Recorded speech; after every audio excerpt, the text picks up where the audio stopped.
we keep sort of theming that you have to understand your costs. And that just isn't about what you charge. It's about, who gets paid, when they get paid, how they get paid, when you're involved, when your stuff comes to line, who doesn't get paid. So really thinking about the economics, because more and more pressure is going to become to bear about the costs. You're listening to Decoding Healthcare Innovation with Carrie Nixon and Rebecca Gwilt, a podcast for novel and disruptive healthcare business leaders seeking to transform how we receive and experience healthcare. Hi everyone, this is Carrie Nixon with Nixon Gwilt Law, and I'm coming to you with Decoding Healthcare Innovation. Today, I am delighted to be joined with Tom Luby, the head of innovation at Texas Medical Center, and his colleague Emily Reiser, the head of community at TMC Innovation. Tom, Emily, welcome to the podcast. Carrie, great to be here. Pleasure to be here, Carrie. Great to have you. So Tom, start off, get us started a little bit and tell me a bit about TMC Innovation. I know you all have undergone kind of a revamping recently, and I'd like to hear more about it. Sure, Carrie, happy to share it. It's probably easiest if I put it in the context of what Texas Medical Center is. If you're in Houston and you say you work at the Texas Medical Center, or as it's known, TMC, people know that as a geographical region in town. It's a huge area just southwest of downtown. The next question I always get is, what hospital do you work for? And I'm like, I don't work for one of the hospitals. I work for the Texas Medical Center. And then many times I get a puzzled look after that. So Texas Medical Center is a corporation that was created 75 years ago to encourage health research and education here in the city of Houston. And we own a 1,400-acre plot of land southwest of downtown on which 62 member institutions sit, literally right next to each other. So some of the big enterprise brands in healthcare, MD Anderson, Baylor College of Medicine, Texas Children's, Texas Heart, the list goes on, all share common land with us. And it's our mission to bring them together. We run a lot of the infrastructure here, including the roads, the parking, the police, those types of kind of fundamentally basic but incredibly important aspects. And we also run an innovation program here, which Emily and I help to coordinate and collaborate between the member institutions, really thinking about ways to create an opportunity for healthcare startups to take advantage of this massive density of healthcare clinicians, research funding, entrepreneurial mindsets, research universities, et cetera, all located in a super cluster here, just southwest of Houston, downtown. And I suspect that super cluster nature is a big factor in driving some of the innovative thinking that goes on. Is that right? Do you have people collaborating together all the time? Yeah, I think that's a combination of, the resources that are available to people here, both, in terms of people and talent. 120,000 healthcare professionals come to work every day at the medical center. There's billions of dollars of NIH and other grant funding that flows into each of the member institutions, and a number of universities located in and around the medical center, including University of Houston and Rice University. Mix all that together, plus a little dash of the general spirit of entrepreneurship that takes place in Texas and in Houston specifically. And it comes out that there's a lot of people thinking about ways to commercialize much of the thinking and intellectual property here at the medical center.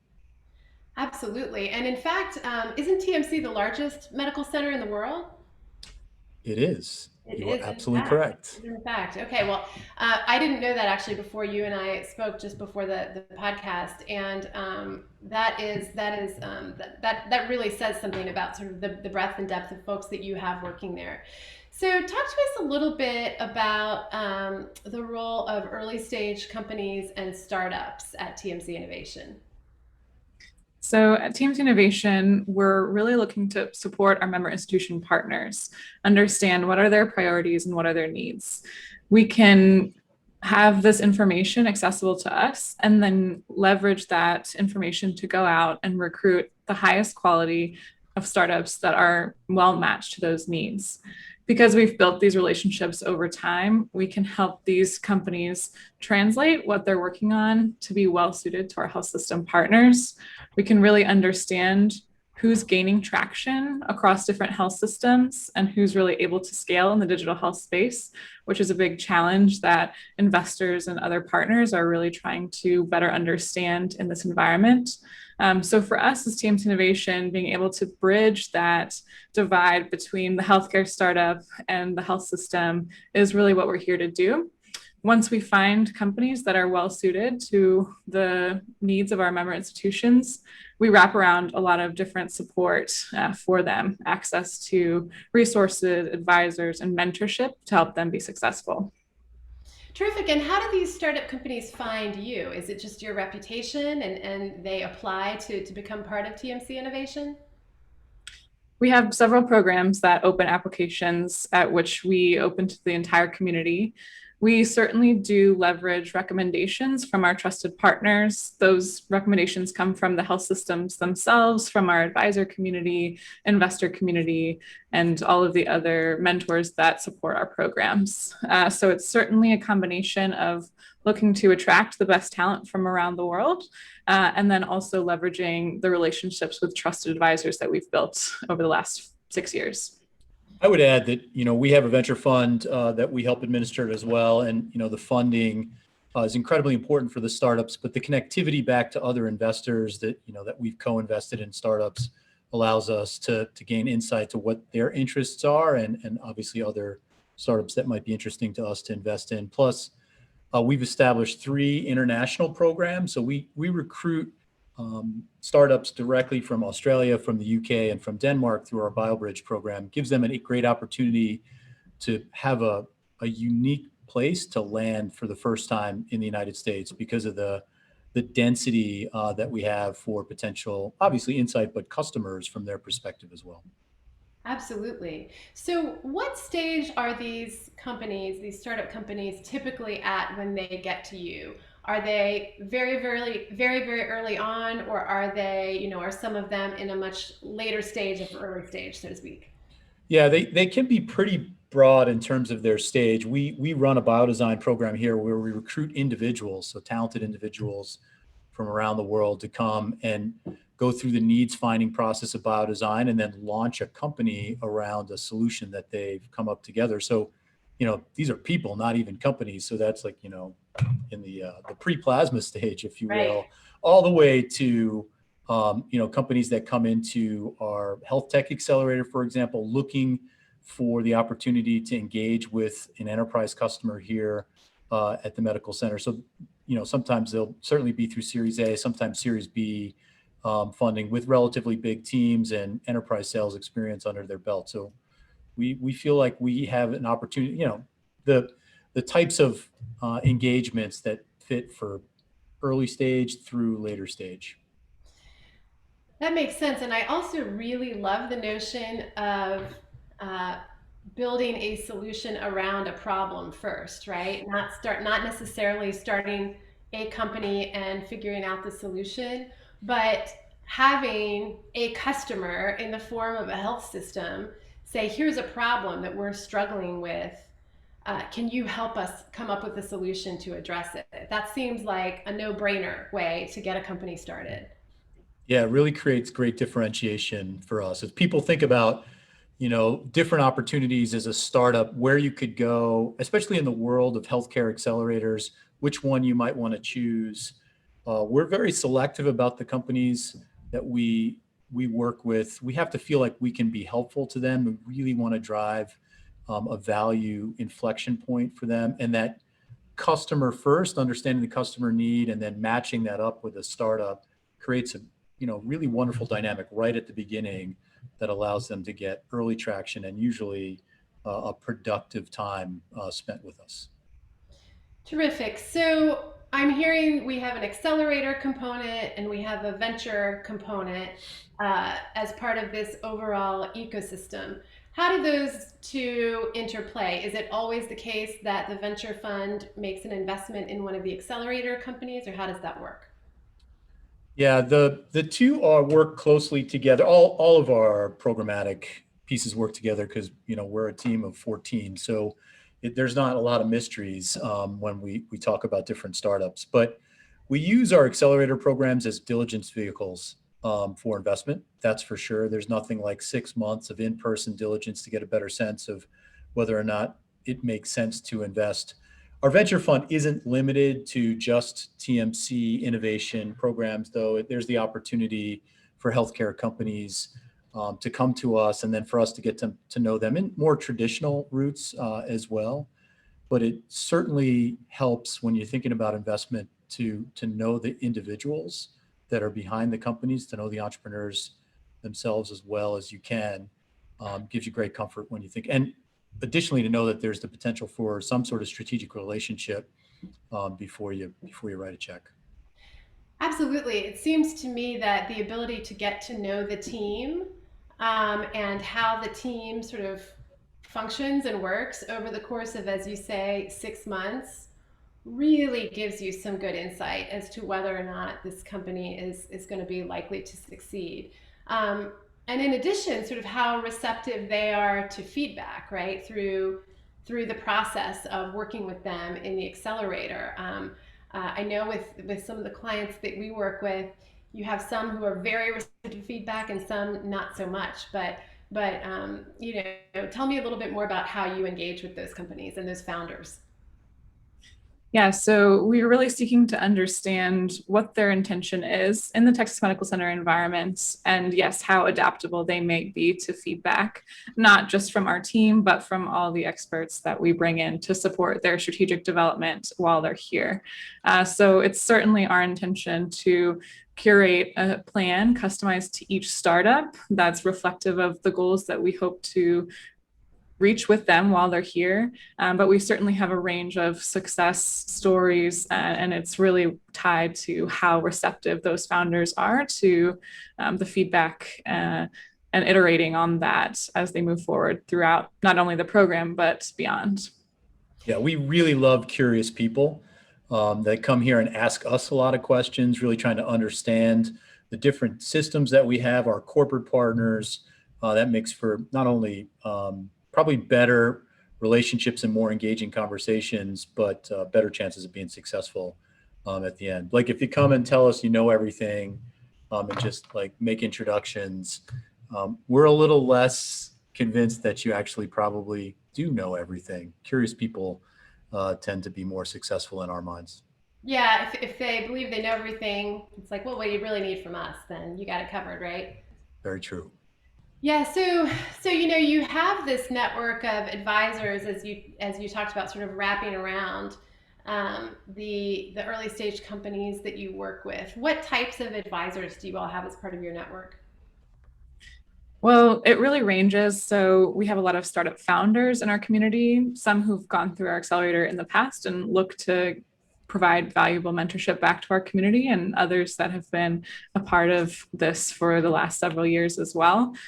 We also have a lot of advisors within our health systems, clinicians, champions, people that want to be involved in the innovative process. Also, those that have left the health systems but still really want to be involved in healthcare innovations are another valuable aspect of our community.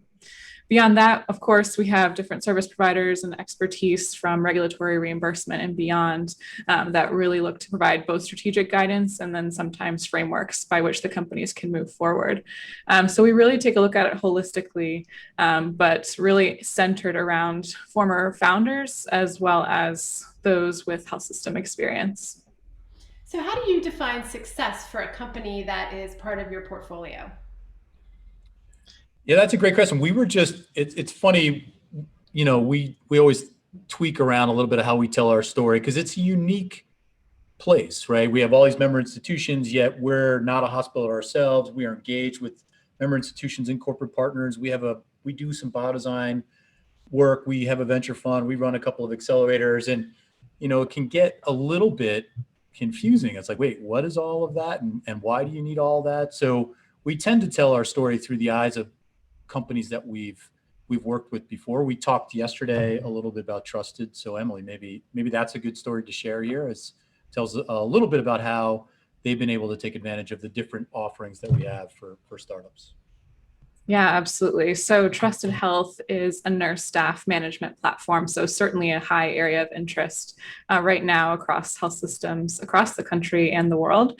They came through our accelerator program in 2016.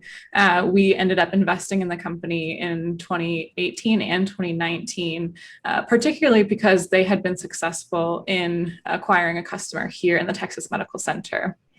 As a portfolio member of our fund, we were also able to get them additional resources to build out a new customer pipeline when they launched the second version of their product. And that product was first rolled out here in the Texas Medical Center as well. So we're really looking at that story as an example of a great team with a high area of unmet need that was able to sustain great value for one of our member institutions over a long period of time. And we were privileged to be able to support them through that journey and continue that over several years. So that's a terrific example, and you've worked with hundreds and hundreds of startups, I'm sure, over the years. One topic that we're seeing that is very, very hot right now, of course, is the topic of virtual care services. Obviously, the pandemic sort of raised everyone's attention to the importance of virtual care, including telehealth and remote patient monitoring. Do you have a company in that space that you could talk about a little bit, and how they sort of navigated through the pandemic? Yeah, I think it's such a great area to discuss. And listening to one of your previous podcasts, Carrie, around how the reimbursements were recently changed and how that really opened the floodgates, you were discussing the rule about needing to have 16 days within 30 to have data transferred. And the other thing that I was reflecting on when you were talking about that in a previous episode was that what is somebody on the other end, on the health system side, going to do with all that data? And so when we talk to our health system partners, it's really about how are they managing this influx of data that's coming in with remote patient monitoring? How do they need to staff to manage that? Where does it go within the records? And how does it all get integrated eventually? So these are all questions that everybody's asking collectively and that we are needing to be aware of as we work with remote patient monitoring companies ourselves. My favorite example of a recent success story in the space, though, is Patched Medical. They use off-the-shelf wearables and a proprietary algorithm to detect sepsis at home. The founder story is really incredible, and Rob is one of my favorite founders.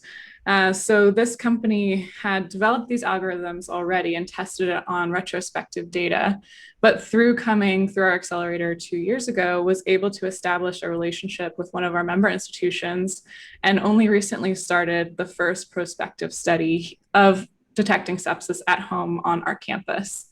The reason why I love this story is because he was really able to pick a use case where there was a care team already set up to receive that data.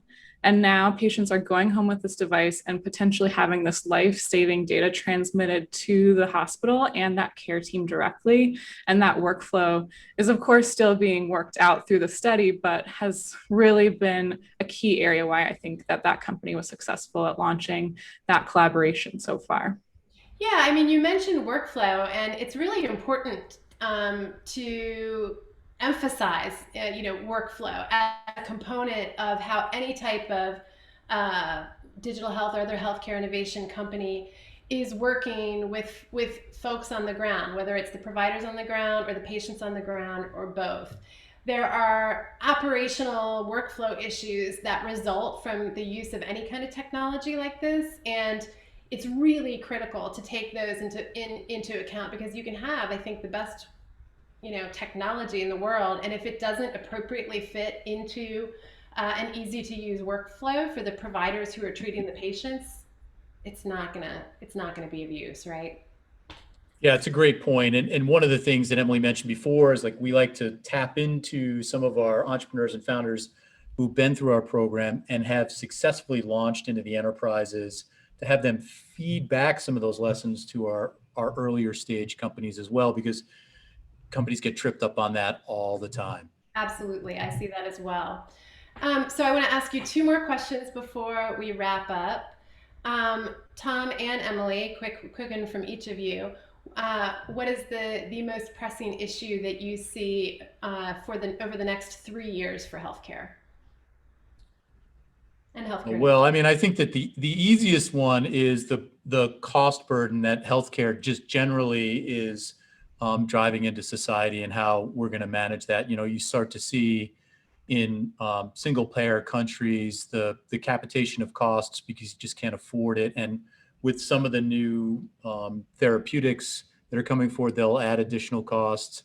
Interesting article in the New York Times the other day about costs in the hospital and price transparency in the hospital. So we keep sort of theming that you have to understand your costs, and that just isn't about what you charge. It's about who gets paid, when they get paid, how they get paid, when you're involved, when your stuff comes to line, who doesn't get paid. So really thinking about the economics, because more and more pressure is going to become to bear about the costs, less and less opportunity to charge costs without clear justification about how that's offsetting other things in the healthcare systems. We expect that only to become more and more part of the conversation moving forward.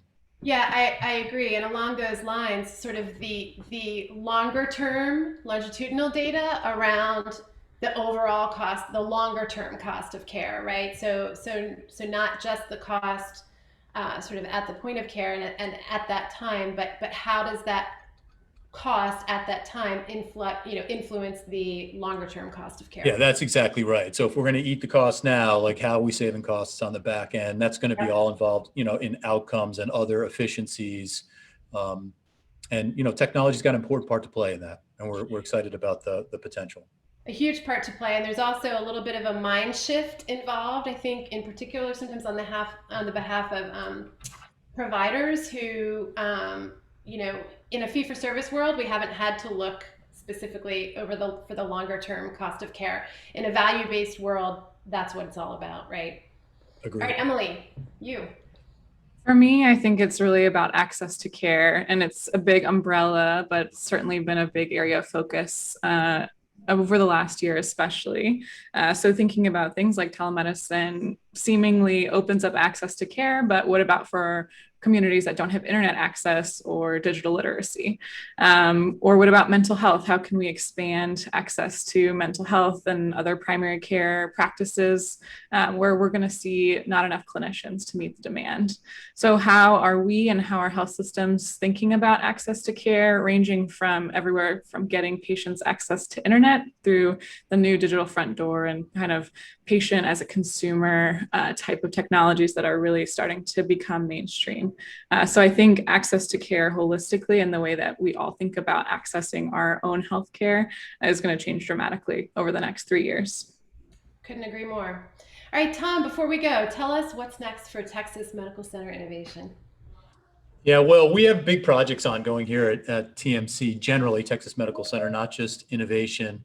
We're focused on building a new translational research campus. It'll be a 37-acre campus where industry and our member institutions will have the ability to closely collaborate and bring forward new and great commercialized technologies. That campus is under construction. We'll begin to open up phase one in 2 years. And so there's a real opportunity for us to expand our footprint from an innovation perspective and work with a larger community of corporates, academic medicine, and provide that whole community to our startups. Terrific. Excellent. Well, we will be watching and look forward to having you back on the show at some point to give us an update when the time is right. Killer, Carrie. Thank you so much. Great to be able to talk with you today. Tom, Emily, thanks for joining us. Bye-bye.